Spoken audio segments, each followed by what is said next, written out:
Pada waktu itu, Kaisar Agustus mengeluarkan suatu perintah menyuruh mendaftarkan semua orang di seluruh dunia. Inilah pendaftaran yang pertama kali diadakan sewaktu Kirenius menjadi wali negeri di Syria. Maka pergilah semua orang mendaftarkan diri, masing-masing di kotanya sendiri. Demikian juga Yusuf pergi dari kota Nazaret di Galilea ke Yudea, ke kota Daud yang bernama Bethlehem, karena ia berasal dari keluarga dan keturunan Daud, supaya didaftarkan bersama-sama dengan Maria, tunangannya, yang sedang mengandung. Ketika mereka di situ, tibalah waktunya bagi Maria untuk bersalin.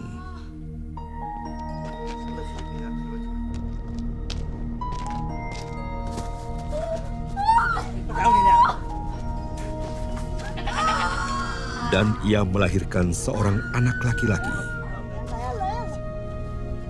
Anaknya yang sulung.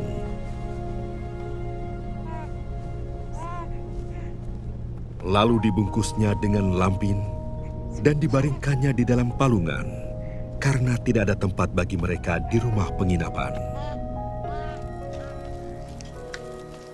Di daerah itu, ada gembala-gembala yang tinggal di padang, menjaga kawanan ternak mereka pada waktu malam.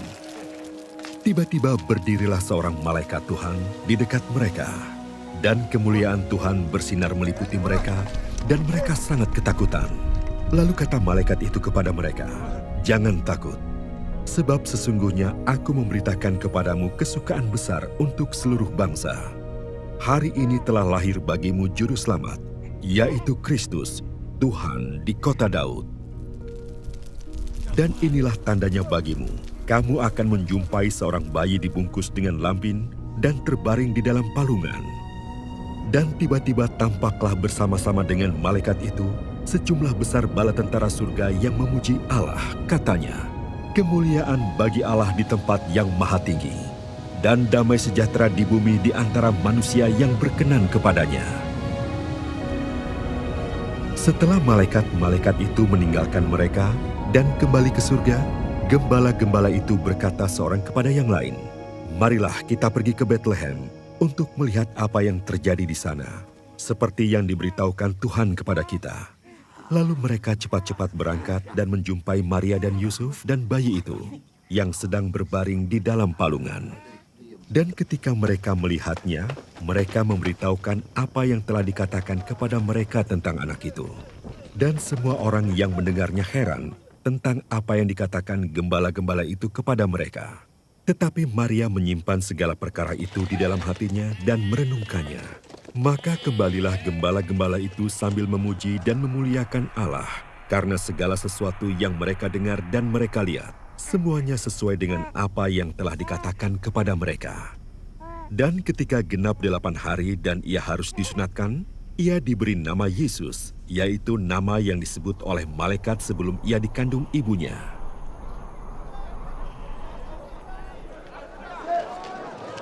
Dan ketika genap waktu pentahiran, menurut hukum Taurat Musa, mereka membawa dia ke Yerusalem untuk menyerahkannya kepada Tuhan.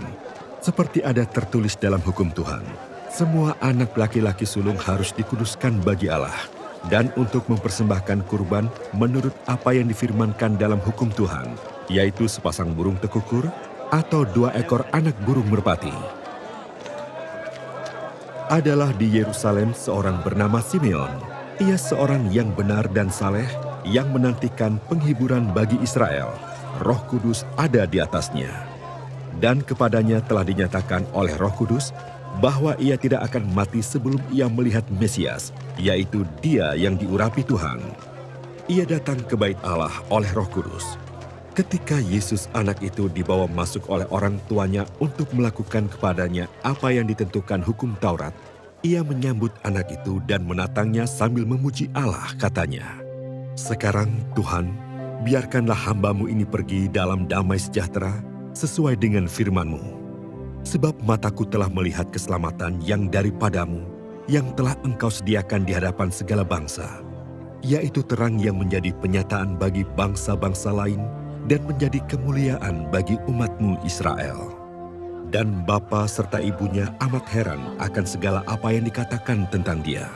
Lalu Simeon memberkati mereka dan berkata kepada Maria, ibu anak itu, sesungguhnya anak ini ditentukan untuk menjatuhkan atau membangkitkan banyak orang di Israel dan untuk menjadi suatu tanda yang menimbulkan perbantahan. Dan suatu pedang akan menembus jiwamu sendiri supaya menjadi nyata pikiran hati banyak orang. Lagi pula di situ ada Hana, seorang nabi perempuan, anak Fanuel dari suku Asyer. Ia sudah sangat lanjut umurnya. Sesudah kawin ia hidup 7 tahun lamanya bersama suaminya dan sekarang ia janda dan berumur 84 tahun. Ia tidak pernah meninggalkan bait Allah dan siang malam beribadah dengan berpuasa dan berdoa. Dan pada ketika itu juga datanglah ia ke situ dan mengucap syukur kepada Allah dan berbicara tentang anak itu kepada semua orang yang menantikan kelepasan untuk Yerusalem. Dan setelah selesai semua yang harus dilakukan menurut hukum Tuhan, kembalilah mereka ke kota kediamannya, yaitu kota Nazaret di Galilea. Anak itu bertambah besar dan menjadi kuat, penuh hikmat, dan kasih karunia Allah ada padanya. Tiap-tiap tahun, orang tua Yesus pergi ke Yerusalem pada Hari Raya Paskah. Ketika Yesus telah berumur 12 tahun, pergilah mereka ke Yerusalem seperti yang lazim pada hari raya itu. Sehabis hari-hari perayaan itu, ketika mereka berjalan pulang, tinggallah Yesus di Yerusalem tanpa diketahui orang tuanya.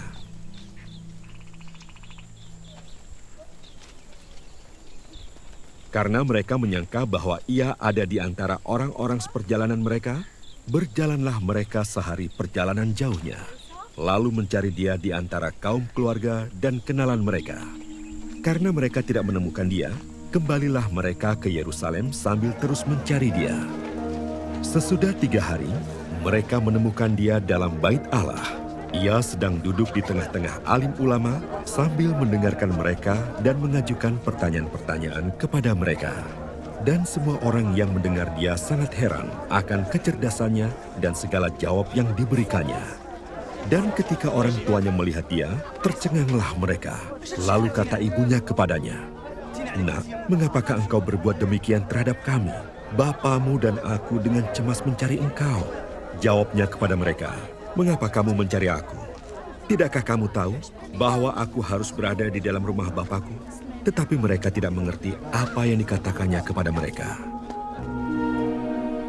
Lalu ia pulang bersama-sama mereka ke Nazaret, dan ia tetap hidup dalam asuhan mereka. Dan ibunya menyimpan semua perkara itu di dalam hatinya. Dan Yesus makin bertambah besar dan bertambah hikmatnya dan besarnya, dan makin dikasihi oleh Allah dan manusia.